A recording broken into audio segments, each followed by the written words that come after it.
Qual que é a história da mulher com endometriose? Geralmente é daquela menina que quando nas primeiras menstruações já começa com cólica, dor lá no início, um fluxo aumentado.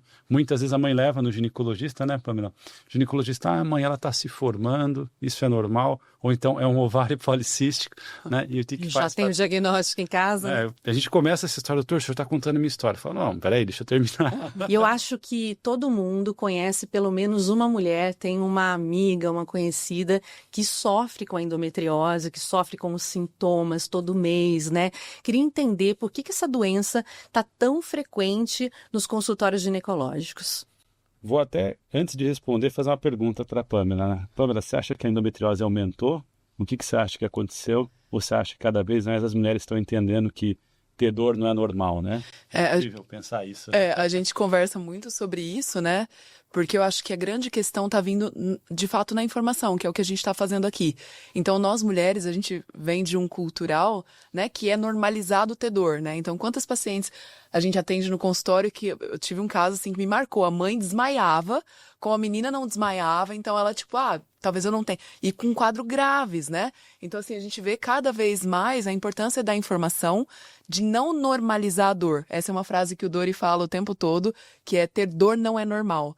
Né? Então, eu acho que, de fato, a informação tem mudado. Se a gente tem feito, e acho que muito mais diagnóstico, se aumentou, tenho as minhas dúvidas, mas... Sim, né? É o que falam, dizem que a endometriose está entre 10 a 15% da população feminina. Então, pelo que eu li, uma a cada 10 mulheres em idade reprodutiva sofre com endometriose, né? Só que não sei nem se esse número não é Eu acho que é subestimado. maior. Uhum. Por quê? Para mim, a mulher que tem cólica, tem dor, a gente nem entrando já nos sintomas. Ela tem que ter um olhar, precisa olhar para ela e falar, será que tem alguma coisa diferente? Né? Então a gente tem que tentar buscar realmente quebrar esse paradigma de que a mulher ter cólica, a mulher ter dor às vezes na relação, faz parte da vida da mulher. Né? Hoje você faz diagnóstico de uma menina de 20 anos e quando eu começo, às vezes ela vai acompanhada da mãe, e quando eu começo a contar a história da mulher com endometriose, eu olho para a cara da mãe dela falando, nossa, doutor, mas eu tinha tudo isso. Eu falei, sabe o que mudou? É que a geração da sua filha percebeu que não é normal ter isso. Ela conseguiu entender que até cólica não é normal. E é isso que vai permitir mudar a vida dela, permitir que ela tenha qualidade de vida. E a informação, a gente parar de relacionar o período menstrual da mulher, por exemplo, com o sofrimento, né? Exato. É isso que a gente tem que acabar com esse paradigma, que até acaba com a femininidade da mulher. Né? A paciente, principalmente, tem uma endometriose avançada, profunda, que sofre de dor, muitas vezes ela chega retraída no consultório. Quando você consegue realizar um tratamento efetivo, que ela se livra daquela dor, a gente fala, ela chega até uma maquiagem diferente, ela volta a ter a feminilidade, ela volta a gostar de ser mulher. E muitas vezes a gente não vê isso porque dor, cólica. Parece que tem um fator psicológico que envolve isso, né, Pamela? Vamos entender primeiro, então, doutora Pamela, o que é a endometriose? O que acontece no corpo da mulher? Como é que se dá? Na verdade, a gente considera o tecido que é o endométrio, que era para estar dentro da cavidade uterina, é esse tecido crescendo fora, né? E geralmente ele está mais próximo da pelve, né? Na região próxima. Então a gente tem muito nos ligamentos. Então tem muitas teorias aí para explicar a endometriose. Mas o ponto é que o tecido que era para estar dentro do útero está fora do útero. E aí a gente pode ter em outros órgãos, tipo intestino, ureter, que é o canal do rim, às vezes a distância, tipo diafragma, que é a musculatura que separa tórax de abdômen. Normalmente a gente vê mais na pelve. Né? E aí os sintomas eles são claros, eles aparecem, ou a endometriose pode ser silenciosa, por exemplo? Ela pode ser silenciosa. Na verdade, o que acontece? Nós temos esse tecido, que era o endométrio, no local que ele não deveria estar. Como a Pamela falou, principalmente na pelve. A pelve é aquela parte de baixo do abdômen, né? E o que acontece? O organismo entende que tem alguém no lugar errado. Opa, tem alguém que não deveria estar aqui. Né? Esse cara está fora do contexto. Então nós temos a ação do sistema imunológico para quê? Para tentar remover aquele tecido dali. E isso é que gera esse gatilho inflamatório, e é por isso que a endometriose é uma doença inflamatória. Então, todos os sintomas da endometriose se relacionam à inflamação. Por exemplo, a cólica, a dor, vem da inflamação na pelve, naquela região dos ligamentos que a doutora Pamela comentou, que é aquela região onde a gente tem principalmente os nervos da pelve, que vão causar os sintomas de dor na mulher. E aí, entrando na questão dos sintomas, principalmente qual que é a história da mulher com endometriose, né? Eu gosto de contar histórias, né? Geralmente é daquela menina que quando dá as primeiras menstruações já começa com cólica, dor lá no início, um fluxo aumentado. Muitas vezes a mãe leva no ginecologista, né, Pamela? O ginecologista, a mãe, ela está se formando, isso é normal. Ou então é um ovário policístico, né? E o que Já faz? tem o diagnóstico em casa? A gente começa essa história, doutor, o senhor está contando a minha história. Fala, não, peraí, deixa eu terminar. E o que ele faz para tratar isso? O anticoncepcional. Só que aí 2 pontos. O anticoncepcional não é nosso inimigo, não estou falando isso, mas ele não está tratando a doença. Ele está tratando o sintoma. Então ele aliviou o sintoma de dor da mulher, mas ele não está impedindo, inclusive, a evolução. E a doença vai crescendo, crescendo. Dizem que silenciosamente, mas aí não é silenciosamente, porque ela ainda continua com um pouco de cólica, muitas vezes com dor na relação, na penetração profunda. Só que isso é muitas vezes negligenciado. É normal. Minha mãe sempre teve cólica, né? E aí o que é feito para investigar? Aí, na verdade, antes, primeiro você usa o contínuo, né? Aí você tira você usa um anticoncepcional com pausa e você fala, não, então você tá sofrendo, vamos colocar um sem pausa. Exato. Né? Então muda o método, né? Sem ter ali um diagnóstico claro do que está Exato, sem acontecendo com aquele diagnóstico, corpo, na maior né? parte das vezes. Na rotina, o que é feito é um ultrassom transvaginal convencional, que é um ótimo exame, mas não para investigar endometriose. O ultrassom convencional transvaginal, ele é muito raro conseguir detectar endometriose. E qual é o exame ideal? A gente já chega lá, deixa eu terminar a história. Estou ansiosa aqui, querendo saber todos os detalhes. Né? Mas aí vai Vou agendar investigar. meus exames, né?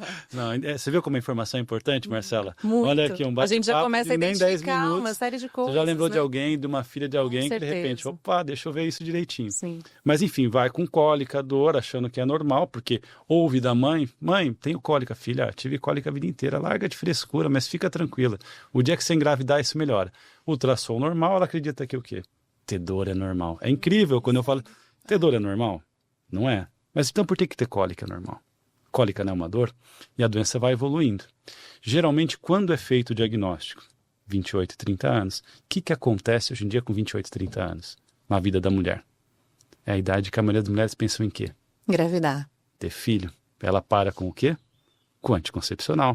A hora que ela para com o anticoncepcional, o que acontece? A dor piora. 40% das mulheres que têm endometriose não conseguem engravidar espontaneamente. Precisam de um tratamento médico. É aí que vai buscar essa informação. E é aí que é feito esse diagnóstico. Geralmente, muitas vezes numa doença avançada, que já comprometeu outros órgãos, como intestino, bexiga. E muitas vezes essa doença já comprometeu a fertilidade dessa mulher. Né? Então, muitas vezes a gente vai, talvez nem consiga ajudar essa mulher a engravidar. Tá. Então, a importância, né, de tentar quebrar esse paradigma, tentar quebrar esse ciclo de diagnóstico tardio. Em média, a gente demora de 10 a 8 anos para diagnosticar a endometriose da mulher. Tá, vamos então por partes aqui entendendo os sintomas, né? O Dr. Dorival citou aqui, por exemplo, a cólica, a dor na relação, fluxo intenso. Que outros sintomas, doutora Pamela, podem aparecer, não necessariamente relacionados ao período menstrual, que a mulher precisa ficar com aquele alerta ali? Bom, a gente usa muito um termo, né? A gente fala dos 6 Ds. Então, a gente fala de dismenorreia, que é a cólica menstrual, e geralmente é uma cólica que tende a ser progressiva. Então, aquela menina que começou com uma cólica leve, ela vai piorando a cada ciclo, e aí tende a ir piorando os sintomas da cólica. E aí, aquela paciente que começa a ter também dor pélvica crônica. Então, ela tem a cólica do período menstrual e aí ela começa a ter dor pélvica crônica. Mesmo fora da menstruação, ela começa a ter dor. Então, foi 2 Ds, né? Aí, o terceiro D, a gente fala da dispareunia, que é a dor na relação e principalmente a dor da profundidade. Então, aquela paciente que fala para você assim, doutora, e é por isso que é muito importante no diagnóstico a nossa história clínica de consultório. E é o que eu acho que vem impactando muito nesse diagnóstico tardio, que é o que a gente estava conversando aqui fora há pouco, né? Eu preciso fazer uma boa história para que eu consiga pensar na possibilidade da doença e pedir o exame adequado para o diagnóstico. Então, a dor na relação... eu tenho dor, tá, mas como é essa dor? Geralmente é uma dor de profundidade em algumas posições. Aquela paciente que fala para você, me limita em algumas posições a pensar em relação sexual. Ou aquela paciente que começa a já ter outras disfunções da parte sexual, porque se eu penso em relação sexual, eu penso em dor, eu não lubrifico, eu tenho desconforto, então a relação tende a ser algo que a paciente começa a evitar. A gente tem várias histórias dessas para contar também. Então, a dor na relação sintomas intestinais, então dor ou dificuldade ou desconforto intestinal, então às vezes dor que irradia para anos, distensão abdominal é algo que a gente vê muito. Então aquela paciente que tem mudanças da parte intestinal no período menstrual, então é um sinal de alerta aí pra gente. Dor ou dificuldade para urinar, então a paciente começa a ter no período menstrual aquela sensação de que toda hora precisa fazer um xixizinho, desconforto urinário, sensação de infecção urinária, uma paciente que tem história de ter tratado diversas vezes infecções urinárias que talvez não tinha bactéria, então também é um sinal de alerta pra gente. E dificuldade para engravidar, então a gente tá falando aí no 6Ds. Então acho que tem, como o Dori falou, né? Será que é assintomática? Ou será que talvez a gente não fez uma história adequada? Por exemplo, vou dar meu exemplo. Eu tenho lombalgia, eu tenho dor nas costas. E aí eu comecei a pensar, bom, talvez eu tenha uma endometriose. E eu fiz o meu exame e eu tenho uma endometriose. É uma endometriose de ligamento que pode dar lombalgia no período menstrual. Né? Então, eu acho que a gente precisa... Mas você imagina quanta mulher... Você falou, né? Você acha que eu tenho endometriose? Pamela... Pô, temos que ver isso, né? Vamos fazer o diagnóstico, né? Por conta da lombalgia. Eu falei, tá diferente, eu tenho lombalgia. E um detalhe, né, acrescentando, a endometriose é uma doença inflamatória, justamente por esse gatilho imunológico que a gente estava conversando. Então, toda vez que a mulher que tem endometriose, que ela está inflamada, a dor dela piora. Então, é muito comum associar a endometriose, pacientes que têm endometriose me falam, né, Dorival, além de endometriose, eu tenho intolerância a glúten e lactose. Perfeito, doenças inflamatórias que andam juntas. Muitas vezes nem tem, só que o que acontece? Glúten e lactose são alimentos inflamatórios. Quando você ingere, aumenta a inflamação, piora a dor, distende a barriga, né? Paciente que tem endometriose e consegue praticar atividade física rotineiramente, já entrando um pouquinho no tratamento, ela aumenta o cortisol, que é um anti-inflamatório natural, diminui a inflamação. Então, inflamou, vai piorar a dor. Tá, então a gente identificando essas dores, né? Quanto é importante também a mulher ter essa autoobservação, esse autoconhecimento, sentir, perceber seu corpo, né? Para ir procurar ajuda a partir desses sintomas. Eu imagino quanta gente não esteja tratando outras questões e, na verdade, tem endometriose, né? Com todos esses Ds aí que a gente acabou de Isso citar é bem comum, aqui. sabe, Má? Porque a gente vê quantas pacientes, como o Dorival falou mesmo, né? De 7 a 10 anos para diagnóstico, então é aquela paciente que já foi em vários especialistas, né? Ortopedista, urologista, já foi em fisioterapeuta. Quantas vezes a gente recebe pacientes vindos, né, encaminhadas de físio, porque é aquela paciente que já trata dor crônica, dores irradiadas, dor para lombar, dor que irradia para membros inferiores. Então, você vê que é uma paciente que já tem uma longa história de dor, né? Então, já pesquisou, e até quando recebe o diagnóstico, né, o quão para a paciente tem, né, o desconforto da doença, mas também um certo alívio de tipo, eu não sou doida, né? Eu tenho dor de fato, né? Tá validada. É uma coisa psicológica, né? Exato. Eu falo que o diagnóstico da endometriose, ele é controverso, porque ao mesmo tempo que você descobre que você tem uma doença, você descobre que você tem uma causa. É o que eu sempre falo para meus pacientes. A partir do momento que você sabe o que você tem, quem é o seu inimigo, você consegue saber quais são as armas que você vai precisar utilizar para combatê-los. Agora, é muito interessante que você citou aqui o exame transvaginal, né? Aquele ultrassom que é bem comum, né? Muito recomendado para mulheres em fase reprodutiva. E ele não é suficiente muitas vezes para o diagnóstico da endometriose. Vamos falar então dos exames, do diagnóstico ideal. Muitas vezes não. Ele quase nunca detecta a endometriose, o ultrassom transvaginal convencional, né? Geralmente ele vai conseguir detectar a doença quando ela está no ovário. Porém, nos outros locais, ele não consegue. Entenda, ele é um bom exame para diagnosticar outras patologias, mas não para a endometriose. Ele é necessário para a mulher, claro, não deve ser descartado, mas para a endometriose precisa olhar para outras frentes. Exato, não deve ser utilizado como critério de diagnóstico. E aí, Marcela, depende muito também de quem está realizando os exames. Por quê? O que a gente utiliza principalmente? A ressonância magnética e um ultrassom transvaginal para mapeamento da endometriose, que popularmente a gente chama de ultrassom com preparo intestinal. Mas não adianta realizar esse exame com qualquer pessoa. Infelizmente, a gente precisa de médicos treinados. Então, quem realiza o exame muda muito o diagnóstico, Total, né, Pamela? Total. Agora, você estava falando também sobre a origem da endometriose, que há muitas teorias sobre isso, né? Você citou ali no começo da nossa conversa. Quais são essas possibilidades, né? Como é que a endometriose começa no nosso corpo? Tá. Por muito tempo se falou da menstruação retrógrada. Então, uma parte da menstruação desce pelo colo do útero e vagina, e uma parte volta pelas trompas, e o sangue menstrual vai caindo e inflamando, né? Então, por muito tempo se falou até a gente entender que 90% de nós mulheres temos essa menstruação retrógrada. E nem todas têm endometriose, né? E aí a gente começou a trazer outras teorias e tentar entender de onde vem. E aí começamos a entender que tem algum fator pessoal. Algo meu, né, com a relação com o meu processo inflamatório, então a minha resposta imune é diferente, a minha resposta de sistema imune é diferente, de processo inflamatório é diferente. Então tem algo meu de receptores que não conseguem lidar com essas células endometriais.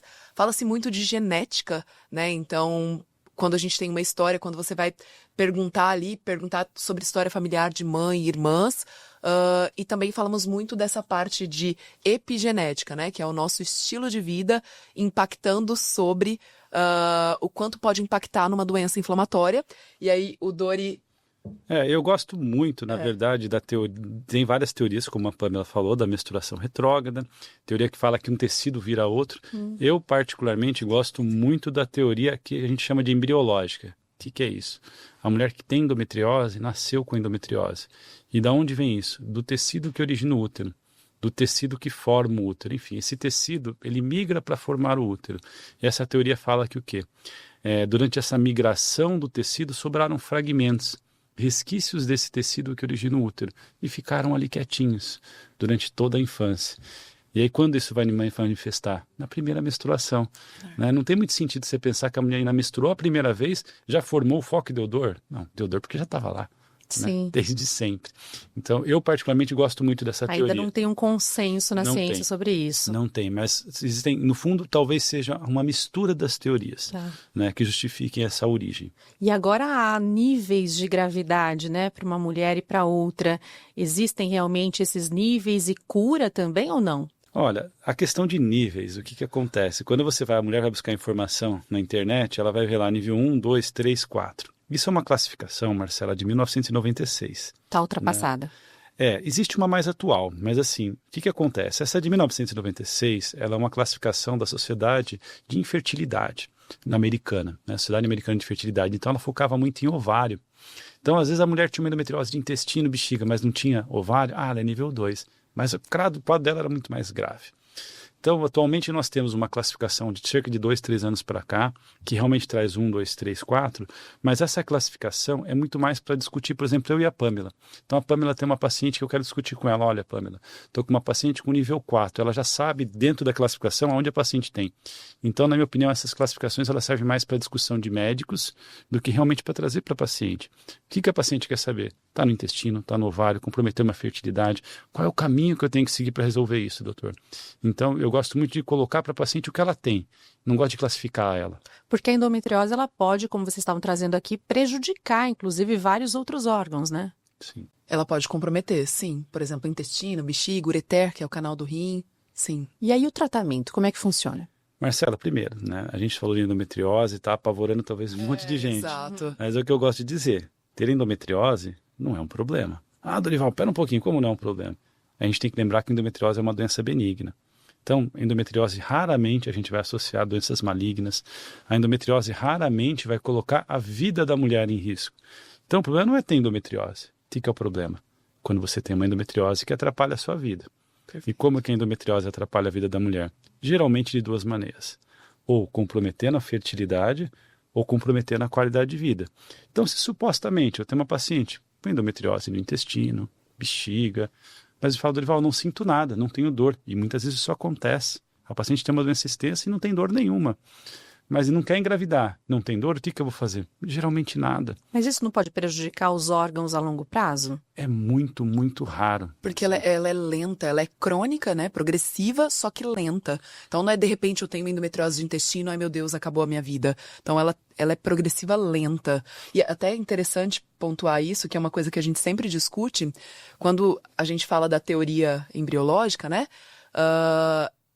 é interessante ver o quanto que às vezes você pega uma paciente tão jovem com quadros tão graves de endometriose, né? Então, por isso que talvez, de fato, tenham várias teorias para explicar, porque a gente vê esse padrão cursando muito diferente. Então, às vezes você pega uma paciente que ali na transição menopausal, você vai olhar, ela tem ali uma endometriose, que provavelmente já tinha, mas que não é um quadro grave. Então, quer dizer, ela teve 40 e poucos anos e agora a gente fez o diagnóstico e você vê que não é um quadro grave. Então, eu acho que é de fato exatamente isso. O ponto principal é individualizar. A gente não trata o exame. Exato. A gente trata a paciente. Então ela não tem dor, não tem nada, não quer engravidar. Não é que eu falo, não precisa fazer nada. Eu vou acompanhá-la todo ano. Dorival, mas se ela tiver no intestino, não vai obstruir o intestino? É muito, mas muito, muito raro isso acontecer. Porém, se no exame de imagem mostrou que está com risco de obstrução, ou ao longo do acompanhamento dos anos, eu estou observando aquela doença crescer, poxa, aí a gente vai mudar a conduta, mas entendo, isso é muito difícil. Qual que é o principal objetivo, então? Ou o controle da dor, ou a melhora da perspectiva gestacional. Então, é esse olhar que a gente tem que ter para essa paciente. E a gente vai buscar os tratamentos. E esse tratamento passa, em algumas situações, por medicação e outras até por cirurgia, né? Exato. O tratamento clínico acaba sendo aí uma escolha, né, a não ser que a gente tenha uma indicação absoluta de cirurgia, né, como o Dori acabou de colocar. Então, se eu tenho uma paciente que tem sinais de obstrução intestinal, ou tem uma endometriose de apêndice, ou intestino delgado, que é o intestino mais fino, né, então, uma paciente que com tratamento clínico efetivo não teve melhora, persiste em quadros de dor, né, impactando na qualidade de vida, aí nessa paciente a gente vai pensar no tratamento cirúrgico, né, então, geralmente o nosso tratamento de escolha para tratamento clínico, né, entre aspas, né, que na verdade é a melhora dos sintomas, né, eu acho que muita paciente tem a impressão de que eu vou usar o tratamento clínico, eu vou voltar e não tenho mais a doença, né, então acho que é importante a gente pontuar também que na verdade você não vê recidiva, você não vê que a doença regrediu, exato, Na verdade, regressão. assim, o tratamento clínico, né, ele vai tratar o quê? O sintoma. Exato. Né? A Pamela, muito melhor do que eu, vai falar do tratamento clínico, que a base do tratamento clínico é controle hormonal com sintoma e desinflamar. Porém, fiz o controle hormonal, entrei com medidas que vão ajudar a controlar esses sintomas. Dorival, vai diminuir a doença? Não vai. Vai impedir o crescimento? Também não vai. Mas se tiver tudo bem, beleza. Mas aí, esse é o princípio. Falhou, está tendo dor, continua com sintoma, a gente vai pensar na cirurgia. Mas pensando no tratamento clínico, né, Pamela? Hoje em dia a gente tem uma gama de medicamentos e hormônios cada vez mais que auxiliam a tentar controlar a dor mesmo, né? Exato. Eu particularmente, assim, hoje, cada vez mais eu uso menos pílula oral, né? Então, anticoncepcional oral. Porque eu acho que tem muitos outros impactos na saúde da mulher. Tipo, a pílula faz o quê? Testosterona livre lá embaixo, então a mulher tem outros impactos, com mais cansaço, com dificuldade de ganhar massa muscular. Então, assim, uso menos esse tipo de hormônio para alteração de disposição, de libido. Você não pode também condenar a paciente a um tratamento clínico que torne a vida dela muito ruim. Espera um pouquinho.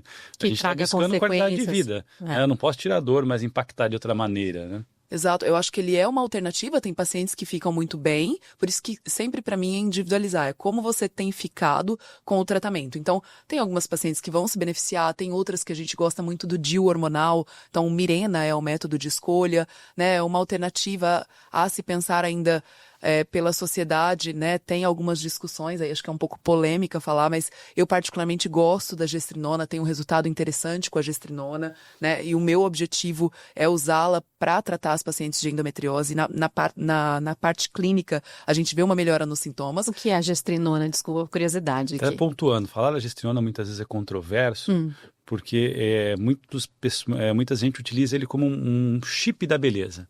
Mas entendam que é aquele implante, você vai ganhar performance, a gente não está falando disso. A gente está falando de um uso para controlar sintomas, que aí é um outro ponto. É por isso que é tão controverso, né, Pamela? Se você puder explicar até um pouco, porque a Pamela é muito melhor que eu nessa parte, confesso. É que, na verdade, a gestrinona, ela é um hormônio que ela foi estudado para endometriose, porque ela é antiestrogênica, porque a gente sabe que tem uma relação da endometriose com o estradiol, que é o hormônio que a gente produz nos nossos ovários, né? Tanto que a gente vê muito mais frequente a endometriose em mulheres em período reprodutivo, como você mesma falou. Mas ele não é exclusivo da mulher no período reprodutivo. Então, a gente acreditava que a mulher, depois da menopausa, estava curada da endometriose, o que a gente sabe que não é verdade. Então, a gestrinona tem esse papel em ser antiestrogênica, apesar de ser uma progesterona sintética, ela é antiprogestínica e ela é pró-testosterona. E aí a gente sabe que para nós mulheres a testosterona é mais baixa. E aí se eu coloco um hormônio que aumenta a minha testosterona livre, que eu consigo ganhar massa muscular, que consegue melhorar a minha performance, no nosso Brasilzão virou aí o chip da beleza. Então a gestrinona é um hormônio super bacana, só que a gente quase perdeu a gestrinona como opção, porque no Brasil tudo vai para outro caminho, né? Então assim, eu particularmente, Doris sabe o quanto que eu sou cautelosa, né? Eu não uso para fins estéticos, para mim ela tem uma indicação e para pacientes pontuais, né? Então eu acho que muito quando a gente discute sobre, a gente fala E muito... é individualizar, paciente pontuais, individualizar o tratamento. Não existe uma receitinha de Olhar bolo. para cada história, como vocês Isso. trouxeram Exato. aqui, Para né? cada perfil de paciente. Sim. Que uma das coisas que a gente faz na nossa prática diária como pessoa, né? Eu acho que é a nossa base. Então, é olhar para a nossa qualidade de vida com uma boa alimentação, fazendo atividade física, né? Então, olhando para o intestino, hoje muito se fala o quanto que o nosso intestino tem uma relação com piora de inflamação crônica, né? Então, o sono, manejar, né? Um sono, um pilar tão importante que a gente olha cada vez menos, né? Olhar para o estresse que a gente tem vivenciado. Então, eu acho que a base precisa ser muito bem feita e dentro, né? Para cada paciente, para cada perfil, escolher qual é o tratamento clínico que vai melhor para ela.